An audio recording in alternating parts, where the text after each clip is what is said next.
भक्ति क्या है, भक्ति किसे कहते हैं? तो आचार्यों ने वर्णन किया कि सा त्वस्मिन् परम प्रेम रूपा। देवर्षि नारद अपने भक्ति सूत्र में जब भक्ति की व्याख्या करते हैं तो कहते हैं कि सा त्वस्मिन् परम प्रेम रूपा, उन परमात्मा में हमारा परम प्रेम हो जाए, इसी का नाम भक्ति। सा त्वस्मिन् परम प्रेम रूपा अमृत स्वरूपा च, और वही भक्ति अमृत स्वरूपा है जो हमें अमृतत्व प्रदान करती, अमरत्व प्रदान करती। अमर होने का क्या मतलब है? ले अमर होने का मतलब है कि हम कभी मरे न, सीधा सीधा अर्थ।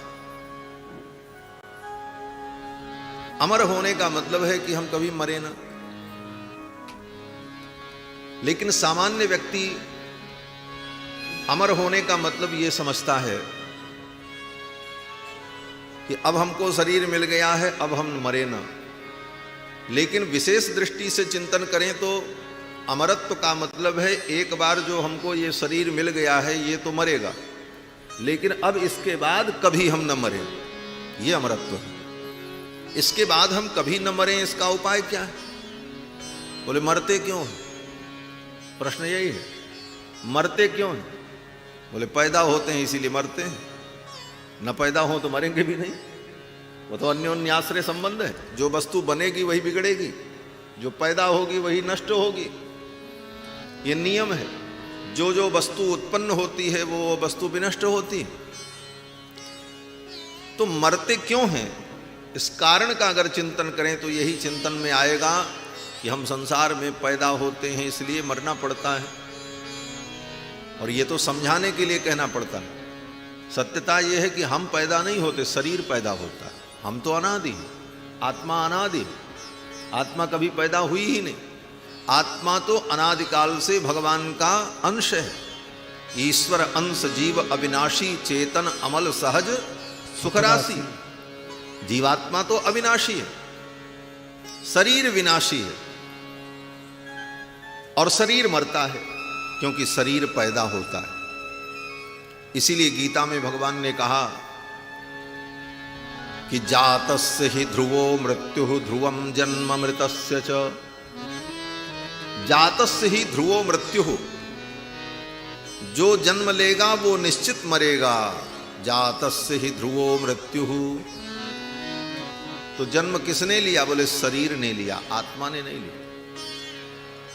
आत्मा का जन्म नहीं होता, जन्म शरीर का होता। इसीलिए शरीर मरता है और मरने के बाद ये शरीर फिर जन्म लेता है। हमारे आपके शरीर का मिट्टी, पानी, आकाश, अग्नि, वायु, पांचों तत्व अपने अपने तत्व में मिल जाते हैं और समय आने पर फिर किसी प्राणी का शरीर बनता है तो शरीर में वो सम्मिलित हो जाते हैं, फिर शरीर बन जाते हैं। तो ये पांचों तत्व पृथ्वी, जल, तेज, वायु, आकाश, ये जन्मते हैं और ये मरते हैं। जीवात्मा का जन्म मरण केवल लाक्षणिक है, पारमार्थिक नहीं। तो मरने से बच जाएं, अमरत्व को प्राप्त कर लें। अमरत्व क्या है? बोले ये शरीर बार बार जो मरता है और शरीर के मरने को ही हम अपनी मृत्यु मान लेते हैं, यही अज्ञान है। पूरी भागवत की कथा सुनाने के बाद अंत में श्री सुखदेव जी ने राजा परीक्षित से यही कहा कि हे राजन, त्वं मरिष्येति पशुबुद्धिमिमां जहि। हे राजन, तुम मरोगे, इस बुद्धि का तुम त्याग कर दो। राजन तुम मरिष्येति पशुबुद्धिमिमां जहि, ये पशु बुद्धि है। पशु बुद्धि माने अज्ञानियों की बुद्धि है कि मैं मरूंगा। राजन तुम नहीं मरोगे, तुम तो आत्मा हो, शरीर तुम्हारा मरेगा। इसलिए इस बुद्धि का त्याग कर दो। पशु बुद्धिमिमां जहि, तो शरीर के मरने को ही हम अपनी मृत्यु मान लेते हैं और यही बच जाए ये शरीर मरे न, इसी को हम अमरत्व मान लेते हैं। लेकिन वास्तव में अमरत्व क्या है? बोले बार बार शरीर को धारण करके जो मरना है, इस मरने से हम छुट्टी पा जाए। और इसका यही उपाय है कि फिर संसार में हमारा जन्म न हो, क्योंकि जन्म होगा तभी मरेंगे। शरीर जन्मेगा और शरीर के बंधन में हम पड़ेंगे, तभी शरीर मरेगा, और शरीर के मरने को हम अपना मरना मान करके दुखी होते रहेंगे। इसलिए अमरत्व यही है कि संसार में जन्म न हो, और जन्म के बंधन से जब हम मुक्त हो जाएंगे तो मृत्यु भी नहीं, मृत्यु से भी मुक्ति, यही अमृतत्व है। और भगवान की भक्ति का परिणाम यही है कि जीव संसार के जन्म चक्र से छूट जाता है। यह चरित जे गावहीं हरिपद पावहीं तेन परहीं भवकूपा, यही अमृतत्व है। और भक्ति के द्वारा इस अमृत को हम प्राप्त कर लें। कहते हैं अमृत स्वरूपा च, ये भक्ति अमृत स्वरूपा है। यम लब्ध्वा, जिसे पाकर के पुमान सिद्धो भवति, यल लब्ध्वा पुमान सिद्धो भवति। नारद जी कहते हैं जिस भक्ति को पाकर के यह पुरुष, यह जीवात्मा सिद्ध हो जाता है, सिद्धि को प्राप्त कर लेता है। सिद्धि का माने अर्थात अपनी आत्मा के स्वरूप को समझ लेता है, अपने वास्तविक स्वरूप को प्राप्त कर लेता है। यल लब्ध्वा पुमान सिद्धो भवति। सिद्ध का मतलब ये नहीं कि वो चमत्कारी हो जाता। लोग कहते हैं महाराज वो बड़े सिद्ध हैं, ऐसा ऐसा कर देते, वो बात अलग है। सिद्ध का मतलब परिपक्वता, ज्ञान की परिपक्वता आ जाना, इसी का नाम सिद्ध होना। इसीलिए भागवत में भी कहते हैं कि 7 दिन जब राजा परीक्षित ने कथा सुनी तो सुखदेव जी जब जाने लगे तो सुखदेव जी ने कहा अब तुम्हारी क्या स्थिति है, तुम क्या अनुभव कर रहे हो? तो राजा परीक्षित ने यही कहा सिद्धोस्मि अनुगृहीतोस्मि भवता करुणात्मना। सिद्धोस्मि, मैं सिद्ध हो गया। तो सिद्ध हो गया का मतलब ये थोड़ी है कि परीक्षित जी अब चमत्कारी हो गए, अब उड़ जाएंगे, अंतर्ध्यान हो जाएंगे, ऐसी सिद्धियां प्राप्त हो गई। वहां सिद्धि का अर्थ यही है कि अब मुझे कोई भय नहीं है, मेरा ज्ञान दृढ़ हो गया। सिद्धोस्मि अनुगृहीतोस्मि भवता करुणात्मना। तो नारद जी कहते हैं भगवान की भक्ति हमारे जीवन में आ जाए तो यल लब्ध्वा पुमान सिद्धो भवति, अमृतो भवति, तृप्तो भवति।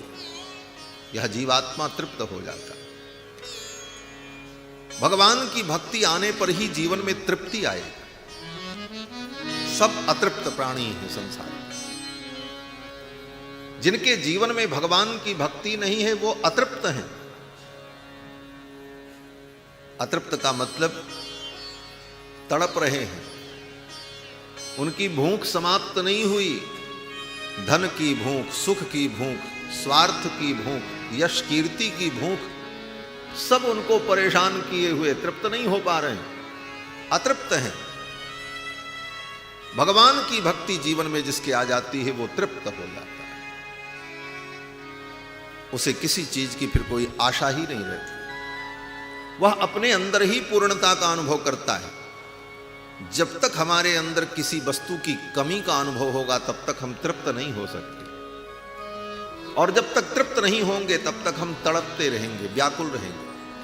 जिसके जीवन में भक्ति नहीं है उसके पास भौतिक संपत्ति कितनी भी हो जाए वो अतृप्त है, वो तृप्त नहीं। भगवान की भक्ति आ जाए तो वह तृप्त हो जाता है, तृप्तो भवति। क्यों? बोले यत् प्राप्य न किंचित वांछत। भगवान की भक्ति पाने के बाद फिर कोई वांछा रही नहीं जाती, कोई इच्छा रही नहीं जाती। भगवान की भक्ति जीवन में आ जाए तो सारी वांछाएं, सारी इच्छाएं स्वतः समाप्त हो जाती हैं। और न शोचति, उसका शोक भी समाप्त हो जाता है, वो चिंता नहीं करता। इसीलिए भगवान ने अर्जुन को जब अंतिम उपदेश दिया शरणागति का तो भगवान ने यही कहा मां शुचः, तुम मत सोचो, सोच का त्याग कर दो। क्या सोचते हो? सोचने की जरूरत क्या है? तुम्हारे सोचने से होने क्या वाला है? और वास्तव में विचार करो तो हमारे आपके सोचने से कुछ होता ही नहीं है, वही होता है जो भगवान सोचते, जो भगवान चाहते हैं। राम